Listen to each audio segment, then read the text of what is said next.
დღეს დავინტერესდი ესეთი შეკითხვით, ღირს თუ არა დინამოს გაკეთება. და ესეთი დასკვნა გამოვიტანე, რომ თუ მაგალითად რაღაცა ესეთი იშვიათი დინამოა, რომელიც არ იშოვება, თავისთავად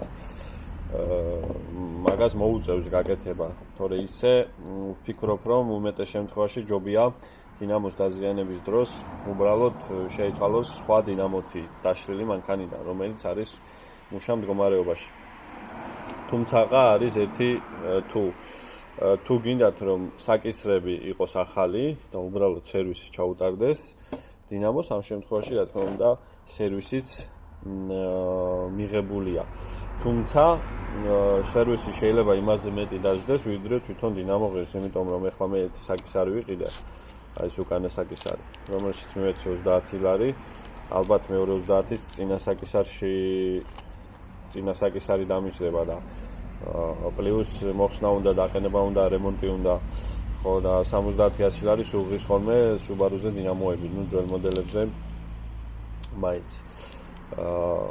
მოკლედ ესეთი ამბავია, ხა ეს ჩემთვის ვაკეთებ და ამიტომ დავშალე, რომ გავაკეთო რა. ხო, ეხლა რახან დინამოებს შევეხეთ, მოკლედ გეტყვით რა ხდება ზოგადად დინამოებზე. სანამ დინამო დენის წარმოებას დაიწყებს, ასე ვთქვათ, დენს მიაწვდის ავტომობილს, თვითონვე ჭირდება დენი. იმისათვის, რომ ეს შუაგული, რაც არის, ეს მაგნიტი ჩაითოს და შეძლოს, ამ მაგნიტმა შეძლოს აი ამ ხვიდან დენის წარმოება, ჩვეულებრივი გენერატორი.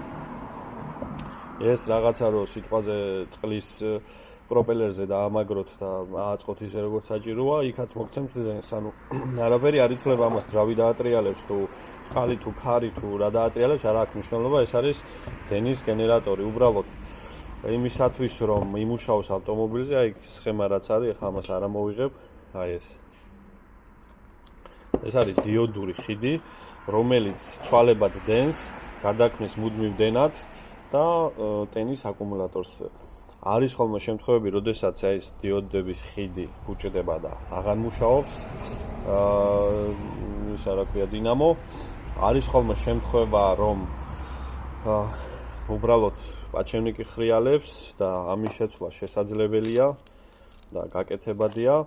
თუ დიოდების ხიდი არის დაზიანებული, ესეც სხვა დინამოდან უნდა გადმოვიტანოთ და აზრი არ აქვს, ხა დაიშალოს, უბრალოდ სხვა დინამო უნდა დააყენო, ან ახალი უნდა იყიდო, გამოწერო, აქ არის თუ არა, არც ვიცი. პლუს აი ეს რაც მთავარი პლუსია და რაც დენს აწვდის, ასე ვთქვათ, სისტემას, გარდა ამისა, გვაქვს კიდევ 3 ესეთი თავი შტეკერს. აქედან ესენი 3-ვე პლუსია, უბრალოდ სხვადასხვა ფუნქცია აქვს. პირველ შემთხვევაში ეს არის დატვირთვის მაჩვენებელი, თუ რა დატვირთვაზე მუშაობს სისტემა და ამ მაჩვენებლის მიხედვით დინამო ზრდის ელექტროენერგიის გამომუშავების ინტენსივობას ან აკლებს. ვისაც გონია რომ დინამო არის მუდმივად ჩართული, ესეც მცდარია, დინამო ირთვება პერიოდულად, იმის მიხედვით სჭირდება აკუმულატორს ენერგიის დამუხტვა თუ არ სჭირდება, ანუ სისტემას სჭირდება დენი თუ არ სჭირდება. და როდესაც დინამო ირთვება, ხანდახან შემთხვევაში ძრავიც კი პატარა ესე წაივიბრირებს ავით და ეს ზეწოლა რაც აქვს დინამოს, იგრძნობა ხოლმე ძრავზე. განსაკუთრებით, როდესაც არ მოძრაობთ და საცობში დგახართ და მოკლედ ეს პატარა ფიცგი დინამოს ჩართვის და გამორთვის იგრძნობა ხოლმე. ასევე იგრძნობა ვენტილატორის ჩართვა გამორთვა, იმიტომ რომ კავშირშია დენთან. მეორე AI შტეკერის მეორე წვერი არის ეგრეთ წოდებული ლამპა ნატურა, რომელიც სალონში გვაჩვენებს მუშაობს თუ არა დინამო. თუ სალონში აკუმულატორის ნატურა არ ჩაქრება, ესე იგი დინამო არ მუშაობს. და ეს ლამპა იმიტომ არ ქრება, რომ პლუსი არ გამომუშავდება, პლუსის ხარჯზე ნატურა ქრება. და მესამე შტეკერი არის გამღვიძებელი, აი ზუსტად ის რომ დინამოს სჭირდება დენი, მანამდე სანამ დენის წარმოქმნას დაიწყებს, ანუ აკუმულატორმა მაგნიტს უნდა მიაწოდოს. აი ამას უნდა მიაწოდოს დენი, რომ ეს დამაგნიტდეს და მაგნიტმა მერე ბრუნში აი ამ სპილენძისგან წარმოქმნას დენი. ასე რომ ეს 4-ვე არის პლუსი და მინუსი არის კორპუსი. ეგ ახლა ძალიან ღრმადაც არ ვიცი ეს თემა, იმიტომ რომ აი ეს დიოდების ხიდი როგორ მუშაობს ვიცი, მაგრამ არ დამიშლია და არ მიცდი ამისი ამოპაიკება, ჩაპაიკება. Subaru-ზე ზოგადად ესე არ ხდება, უბრალოდ აი ამ ხიდს ვცვლით და მორჩა. რას აკეთებს დიოდების ხიდი? დენი, რომელიც აქ წარმოიქმნება, არის ცვალებადი, ანუ ორ წვერზე ხან პლუსი აქ არის, ხან აქ არის.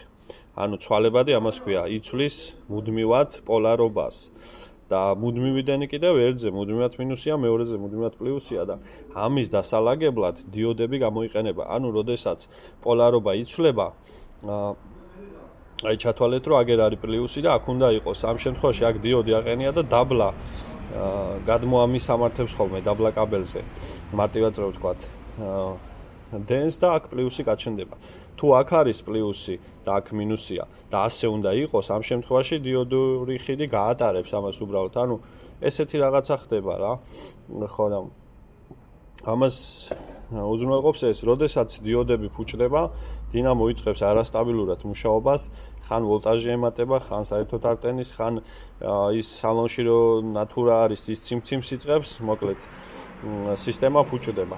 ამასთან დინამოს გაფუჭება მიცის ხოლმე სხვა სენსორების ანთება, ანუ ჩეკს ანთებს და თითქმის ყველა სენსორი პრობლემას აჩვენებს. ამ შემთხვევაში უბრალოდ დენი არა აქვს ამ სენსორს შესაბამისი და ამიტომაც აჩვენებს ხოლმე ამ პრობლემას. ეხლა ამის შემთხვევაში მე უბრალოდ საკისარი მინდა შევცვალო, ავაწყო და დავაყენო ისევ თავის ადგილას. ეგაა და ეგ რაც შეიძლებოდა დინამოზე მეთქვა.